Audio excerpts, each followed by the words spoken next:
ये हमारे सर आ रहे हैं, मूलतः अल्मोड़ा से हैं, नवीन जोशी नवल सर, और इन्होंने इनकी कुछ रचनाएं हैं। अंतर्मन के द्वंद्व जो कि काव्य संग्रह है, कुमायूनी बाल उपन्यास इन्होंने लिखा है छुट्टी। सोचिए, हम बच्चों के बारे में सोच नहीं पाते और सर ने बच्चों पर पूरी रचना लिखी है। तो और नव काव्यांकुर, तो हम भी छोटे छोटे काव्यांकुर हैं। हम चाहेंगे कि अपना आशीर्वाद दें और अपनी खूबसूरत पंक्तियों से हमें भी कुछ सिखाएं। हम भी छोटे छोटे बच्चे हैं, तो जोरदार तालियों से सबका स्वागत करते हैं।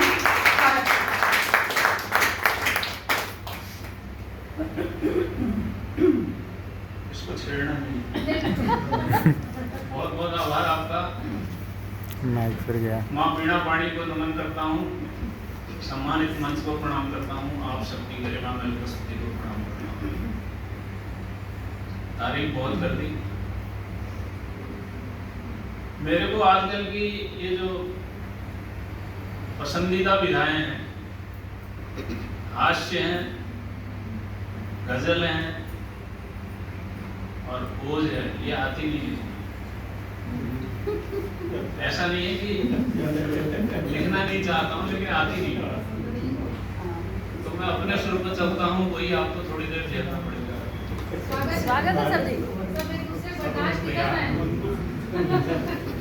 तो तालियों के लिए बार बार आग्रह हो रहा है, लेकिन मुझे लगता है कि हम सुन रहे हैं या नहीं सुन रहे हैं, अपनी अपनी रचनाओं के बारे में सोच रहे हैं। एक मेरे मित्र हैं, उन्होंने पूछा कि क्या होता है, लिख के क्यों लिखते हो, इसकी जगह कुछ और काम कर लो। तो मैं कहा, भाई उलझे सुलझे द्वंद्व लिए भावों के सिंधु बनने में मैं समझा था पता नहीं क्या होता है कवि बनने में।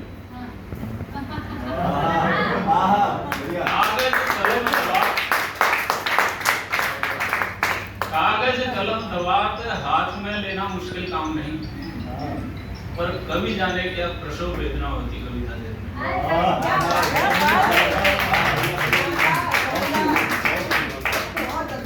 तो एक छोटी सी रचना अपने सुनाता हूँ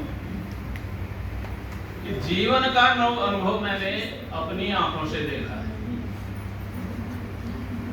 तपती जेठ दोपहरी देखी, पूस की रात घनेरी देखी, भादो मेघ गर्जना देखी, शरद युक्ति की खेली। उदय अस्त होते नित रवि को अपनी आंखों से देखा है। जीवन का नव अनुभव मैंने अपनी आंखों से देखा। संकट के बादल भी देखे, संकट के बादल भी देखे, नैनों में काजल भी देखे, हाथ खनकती चूड़ी देखी, पैरों में पायल भी देखी। दुनिया की सब चकाचौंध को अपनी आंखों से देखा है। जीवन का नव अनुभव मैंने अपनी आंखों से। कभी प्रेम निर्मल भी देखा, आंखों को निर्जल भी देखा। कभी प्रेम निर्मल भी देखा, आंखों को निर्जल भी देखा। संकट में नित उस ईश्वर को पास खड़े हर पल भी देखा। निशा बीत नित नवल प्राप्त को अपनी आंखों से देखा। चार पंक्तियां इनमें ये है जिसके लिए ये सारी मारधाड़ करी मैंने। कि मानवता को मरते देखा, अगर सत्य को डरते देखा। मानवता को मरते देखा, अगर सत्य को डरते देखा, दौलत के आगे विवेक को झुककर वंदन करते देखा।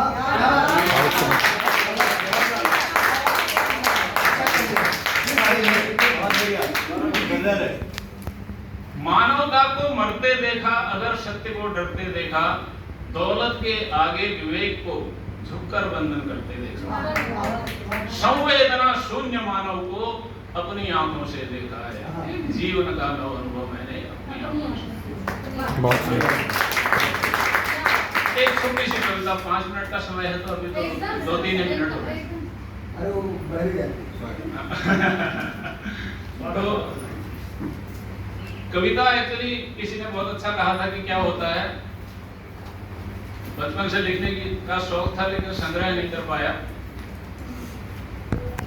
तो किसी ने कहा कविता क्या है, कागज लो कलम लो, लिखो फाड़ो, और जिसे चाह कर भी ना फाड़ सको ना, समझो वो कविता।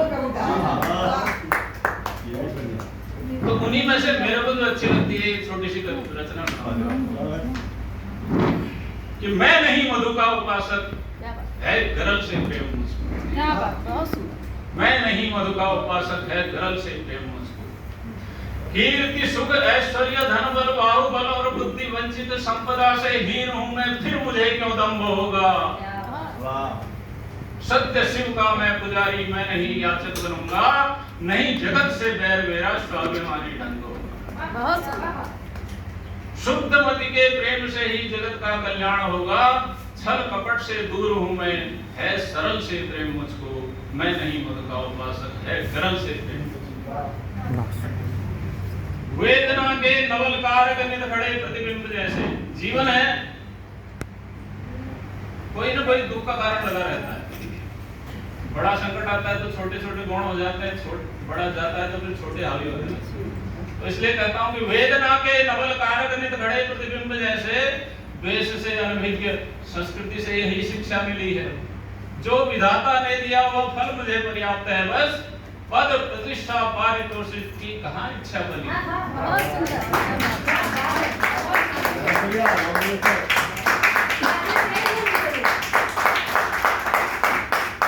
स्वाभिमानी हो सदा विचरण करूं पावन धरा पर। युक्ति है गतिशील फिर भी है अचल से प्रेम मुझको। मैं नहीं मधु का उपासक है गरल से।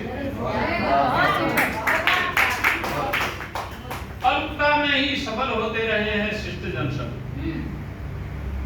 हम देखते हैं तो ऐतिहासिक कार्य जिन्होंने किए उनका प्रारंभ जो है वो अभाव में पले हुए। विलासितापूर्ण जीवन में किसी ने ऐतिहासिक कार्य किए हैं ऐसे उदाहरण कम हैं। तो अल्पता में ही सफल होते रहे हैं शिष्ट जन सब। देव निर्मित इस धरा में मधुप भी मकरंद भी है। शूर ने तो बिन नयन के देव के दर्शन किए हैं। ध्यान से देखें तनिक तो गीत भी है, छंद भी है।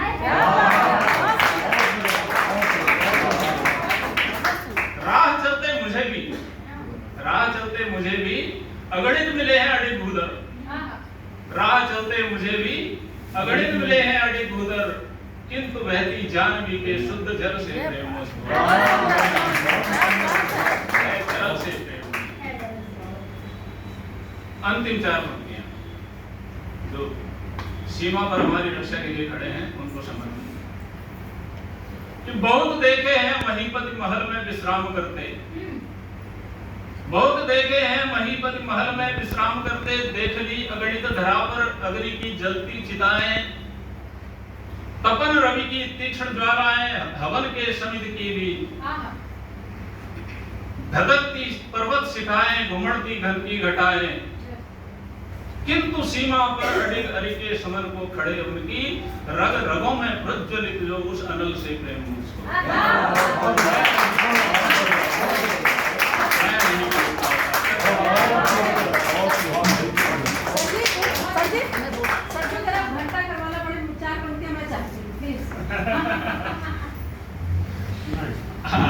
आदरणीय श्री मिश्रा जी ये जब भी मिलती हैं तो वो घंटा घर वाली चार पंक्तियां मेरे को जरूर कहती हैं। बिल्कुल मैं आज कहती हूँ आप पढ़िए, सब आपसे पढ़वाएंगे। आप पढ़िए तो सही। खास कुछ नहीं है, मैं दिल्ली से आया हूँ। तो जैसा भाई साहब ने कहा, जैसे उनके कार्यक्रम में मैंने भी कहा था कि मैं देश की राजधानी से आया हूँ तो प्रदेश की राजधानी को प्रणाम करता हूँ। तो घंटा घर में जब मैं उतरा तो वहाँ पे एक फोटो खींची और चार पंक्तियां लिख के बुक में डाल दिया जिसमें वो भी थी। दिल्ली अल्मोड़ा या दिल्ली घंटाघर में? यही लखनऊ ये लखनऊ में। तो नहीं लखनऊ तो लखनऊ वालों ने अगर घंटाघर लखनऊ का नहीं देखा है आगे तो मैंने लिखा था बना कागज की छाती पर कुछ एक लकीर आया है। क्या बात है, बहुत सुंदर। अजब है या हथेली पर लिए तकदीर आया। कृपा शारद की झोली में आशीष सिर पे अपनों के नवाबों के शहर में एक ऐसा फकीर आया।